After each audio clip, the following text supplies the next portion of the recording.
श्री शिवाय नमस्तुभ्यम हर हर महादेव जय महाकाल। कैसे हैं सब लोग। देखिए आज का जो ये वीडियो है आप सभी लोगों के लिए बहुत ही ज़्यादा खास और विशेष होने वाला है। आप सभी को पता है 19 नवंबर को है रविवार का दिन, और रविवार के दिन पड़ रही है छठ पूजा का दिन, जिसे सूर्य षष्ठी के नाम से भी जाना जाता है। आप इसी बात से इस बात का अंदाजा लगा सकते हैं कि छठ पूजा के दिन माता छठी और सूर्य भगवान जी की पूजा करी जाती है। और रविवार के दिन ऐसा बनना एक संयोग की बात होती है। काफी समय के बाद में छठ पूजा का जो दिन है वो रविवार के दिन पड़ रहा है, जो कि बहुत ही अद्भुत संयोग बना रहा है। अगर आपके जीवन में नौकरी नहीं लग रही है, तरक्की नहीं हो रही है, मान सम्मान में आपको बढ़ोतरी चाहिए, आपको बल बुद्धि विद्या धन चाहिए, साथ ही साथ अगर आपको अपनी कुंडली में सूर्य ग्रह की स्थिति को मजबूत करना है, ध्यान रखना जिसकी कुंडली में सूर्य ग्रह उच्च का होता है ना, वो व्यक्ति कभी भी जीवन में असफल नहीं होता है। और अपने कुंडली में सूर्य ग्रह की स्थिति को उच्च करने के लिए आपको एक छोटा सा उपाय करना है। पीपल के पेड़ के नीचे एक चौमुखी दीपक रखना है। परंतु दिक्कत इस बात की है कि रविवार के दिन पड़ रही है छठ पूजा और पीपल के नीचे जाना अनिषिद्ध है। तो इसके लिए अगर रविवार के दिन पड़ रहा है तो इस उपाय को कैसे किया जाएगा, पूज्य गुरु जी की कथा से सुनकर के और समझ करके पूरे उपाय को बड़े ही विस्तार से बताऊंगा। परंतु उससे पहले आप सबसे एक छोटी सी प्रार्थना कि जो लोग पहली बार आए हैं चैनल को सब्सक्राइब जरूर कीजिएगा और वीडियो को लाइक करके देवादिदेव महादेव जी का कोई सा भी प्यारा नाम कमेंट बॉक्स में लिखना मत भूलिएगा। इस पूरे वीडियो के अंदर हम लोग 3 महा उपायों के बारे में बात करेंगे, जो कि आपकी अलग अलग मनोकामना पूर्ति, नौकरी, तरक्की, मान सम्मान, बल बुद्धि विद्या धन और सूर्य ग्रह की स्थिति को मजबूत करेगा। ध्यान से सुनते जाना, समझने की कोशिश करना। सबसे पहले बात करते हैं पहले वाले उपाय की। ठीक है, देखिए पहला वाला उपाय किन लोगों को करना है। अगर करियर में बहुत मेहनत करने के बावजूद भी आपकी नौकरी नहीं लग रही है, पहली चीज। दूसरा, आपकी तरक्की नहीं हो रही है, नौकरी तो कर रहे हो लेकिन पदोन्नति नहीं हो रही है, काफी सारी आपने उपाय कर लिए, सब कुछ कर लिए, तरक्की नहीं हो रही है, उन्नति नहीं हो रही है, पद नहीं बढ़ रहा है, सैलरी नहीं बढ़ रही है, कुछ भी ऐसी समस्या, व्यापार अच्छा चल रहा है तो व्यापार गति नहीं पकड़ रहा है, व्यापार जैसा 10 साल पहले चल रहा था, 2 साल पहले चल रहा था, अभी भी बिल्कुल वैसा ही चल रहा है, तो ये उपाय होगा आपकी उन्नति के लिए, आपकी नौकरी के लिए। इससे सुंदर उपाय हो ही नहीं सकता है। छठ पूजा के दिन, सूर्य षष्ठी के दिन और रविवार के दिन पड़ रही है, इस वाले उपाय को जरूर कर लेना। देखिए आपको इस तरीके से मार्केट में कहीं पर भी तांबे का सिक्का मिल जाएगा, है ना, तो आपको एक तांबे का सिक्का चाहिए। अगर तांबे का सिक्का नहीं मिलता है ना, तो आप किसी भी सुनार वगैरह की दुकान पर जाना, वो एक छोटा सा टुकड़ा दे देगा तांबे का, लेकिन जो टुकड़ा लोगे वो लोगे चौकोर, है ना। या तो आप गोल सिक्का ले लेना तांबे का, बिल्कुल पतला सा ले लेना, कोई दिक्कत नहीं है, या फिर चौकोर टुकड़ा तांबे का, ठीक है ना। और अपनी कामना कह करके, अपने हृदय से इसे लगा करके आपको सूर्य भगवान जी का जो भी मंत्र आपको आता है ना, उस मंत्र का स्मरण करते हुए किसी भी बहते नदी तालाब सरोवर में इसको प्रवाहित कर देना। छठ पूजा का इतना बड़ा महत्व होता है इस तांबे के दान का। जो व्यक्ति अपनी कामना कहकर के तांबे का दान करता है ना, उसकी सारी कामनाएं पूरी होती है, तरक्की से संबंधित उसका सूर्य ग्रह भी मजबूत होता है। पूज्य गुरु जी का बहुत अद्भुत और अचूक उपाय है, जरूर कीजिएगा। साथ ही साथ इसी के अंदर गुरुदेव ने एक और बात बताया था, अगर तांबे का सिक्का ना मिले तो कैसे करेंगे। तो आपको क्या करना है, उसके लिए एक लाल कपड़ा लेना है छठ पूजा के दिन ही। अगर तांबे का सिक्का या चौकोर टुकड़ा नहीं मिल रहा है तो आपको लाल कपड़ा लेना है। इस लाल कपड़े के अंदर आपको रखने हैं 1 मुट्ठी गेहूं, है ना। क्या रखना है, 1 मुट्ठी गेहूं रखने हैं, जो कि आपके घर में धन धान्य की पूर्ति करते हैं। साथ ही साथ तरक्की के लिए और धन प्राप्ति के लिए जो आप लोगे वो 1 टुकड़ा गुड़ का लेना, और साथ ही साथ गिन करके 7 चावल के दाने, वो भी अक्षत, ठीक है, अक्षत 7 चावल के दाने। लेकिन ध्यान रखना ये कच्चे चावल के दाने होने चाहिए, ऐसा नहीं है आप उबले हुए ले लें, कच्चे चावल के दाने, ठीक है। इन तीनों को आपको इसी लाल कपड़े के अंदर रखना है, और तीनों को लाल कपड़े के अंदर रख करके इसकी एक पोटली बना लेनी है, ठीक है। पोटली बनाने के पश्चात आपको किसी भी जरूरतमंद व्यक्ति को इसे दान कर देना है। अब बात यह आ जाती है कि भैया 7 चावल के दाने, 1 गुड़ का टुकड़ा, इसे दान करेंगे तो अच्छा तो नहीं लगेगा। तो देखिए इसके लिए आप एक काम कर सकते हैं, पोटली को तो आप बना ही लीजिए, ठीक है। इसी के साथ में आप थोड़े से चावल, जैसे आधा किलो 1 किलो ले लें, थोड़ा सा गुड़ ज्यादा ले लें, फिर उसके बाद में इसी के साथ में इस पोटली को भी दान कर दें। अगर फिर भी दान लेते वक्त में कोई व्यक्ति मना करता है ना, तो आपको कुछ नहीं करना है, जो भी बहता नदी तालाब सरोवर मिल जाए ना, मात्र इस छोटी सी पोटली को अपनी कामना कह करके इसके अंदर आपको प्रवाहित कर देना है।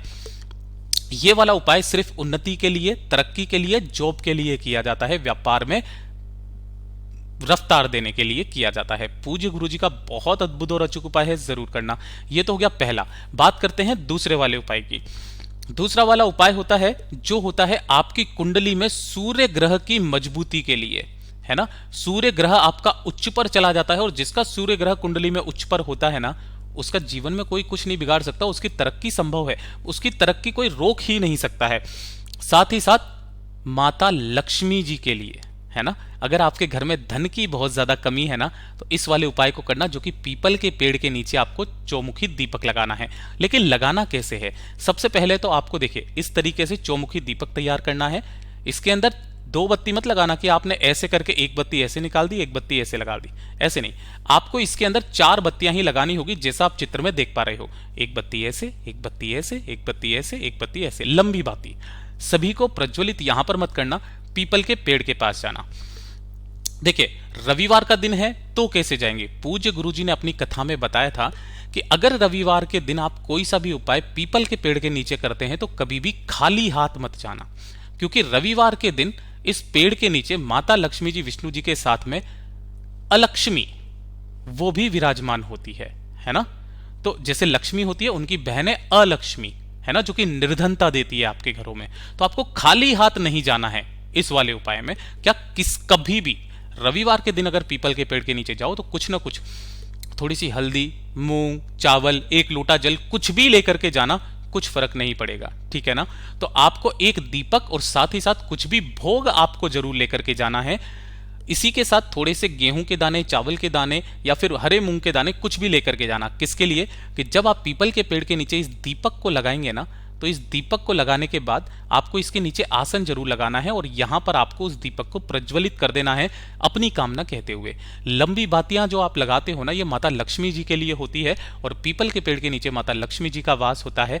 जो व्यक्ति छठ पूजा के दिन अपनी कामना कह करके चौमुखी दीपक पीपल के पेड़ के नीचे लगाता है, सूर्य भगवान जी की तो उसे कृपा मिलती ही मिलती है, साथ ही साथ माता लक्ष्मी जी सदैव उनके घर में वास करती है।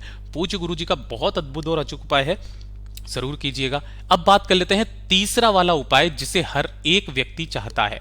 पहला, इसके फायदे क्या है वो चीज ध्यान से देखिएगा। आपके मान सम्मान में वृद्धि, है ना। अगर आप किसी भी जगह पर काम करते हो, जॉब करते हो, आप चाहते हो वहां पर सब लोग आपसे आकर्षित हो, मोहल्ले में आपका नाम हो, आपकी बात को महत्व दें, मान सम्मान चाहते हो, साथ ही साथ बल और बुद्धि। अगर आपके परिवार में कोई व्यक्ति ऐसा है, कमजोर है, बल नहीं है, बुद्धि नहीं है, कुछ भी ऐसा या मंद बुद्धिता में आ रहा है, तो उसके लिए इस वाले उपाय को, साथ ही साथ सूर्य ग्रह को मजबूत करने का सबसे अद्भुत उपाय, केवल और केवल छठ पूजा के दिन इस उपाय को किया जाता है। यह चीज ध्यान रखना, जो कि दिवाली के दिन से जो षष्ठी तिथि पड़ती है उस दिन आपको क्या करना है, सुबह सुबह उठ करके सूर्य भगवान जी को अर्घ देना है, पहला काम, है ना, छठ पूजा के दिन। और जब शाम का समय आएगा, जब सूरज ढल रहा होगा, उस वक्त में आपको फिर से वापस 1 लोटा शुद्ध जल क्या करना है, सूर्य भगवान जी को अर्घ देना है। अर्घ देने की मैंने पहले ही विधि बता दी थी। 8 इंच आपके हाथ आपके सिर से ऊपर होने चाहिए, और आपके मुख और नासिका बिल्कुल समक्ष में होना चाहिए सूर्य भगवान जी के, है ना। उसके पश्चात जब आप 1 लोटा शुद्ध जल शाम को समर्पित कर देंगे, आपको वापस अपने घर के मंदिर में आना है। अपने सामने एक सफेद कपड़ा बिछा करके उस पर एक शिलाजीत का टुकड़ा रखना है। ध्यान रखना, यह है शिलाजीत। अब आप सोचेंगे शिलाजीत तो कोई औषधि है वगैरह है, ये है वो है। देखिए, हर चीज का, हर जो भी वस्तु है इस दुनिया में, उसका कोई ना कोई मतलब जरूर है। पूज्य गुरुजी ने कहा आपको क्या करना है, इस शिलाजीत के टुकड़े को सामने रखना है, और रुद्राक्ष की माला लेकर के आपको एक माला का जाप करना है। कौन से मंत्र के साथ, वो चीज ध्यान दीजिएगा, वो है गायत्री मंत्र का। किसका? गायत्री मंत्र का एक माला का जाप करना है ना, रुद्राक्ष की माला से। कोशिश हो सके तो जो आप कुशा के आसन पर बैठ सको तो बैठ जाना, नहीं है तो आप कोई से भी आसन पर बैठ सकते हो, ठीक है।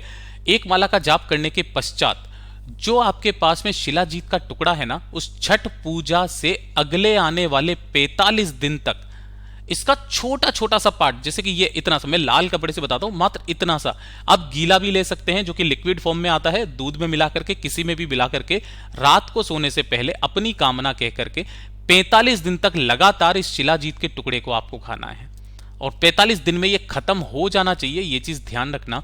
आपके जीवन में जो अगली छठ पूजा आएगी ना और अभी की छठ पूजा में जितना अंतर आपका पता चलेगा वो आप खुद ही देख लीजिएगा। पूज्य गुरुजी के सभी उपाय बहुत ही ज्यादा खास और विशेष हैं, जरूर कीजिएगा। वीडियो अगर पसंद आया हो तो लाइक जरूर करना, साथ ही साथ चैनल को सब्सक्राइब जरूर कीजिएगा। मैं आपसे मिलता हूं अगले वीडियो में, तब तक के लिए ओम नमः शिवाय, जय महाकाल।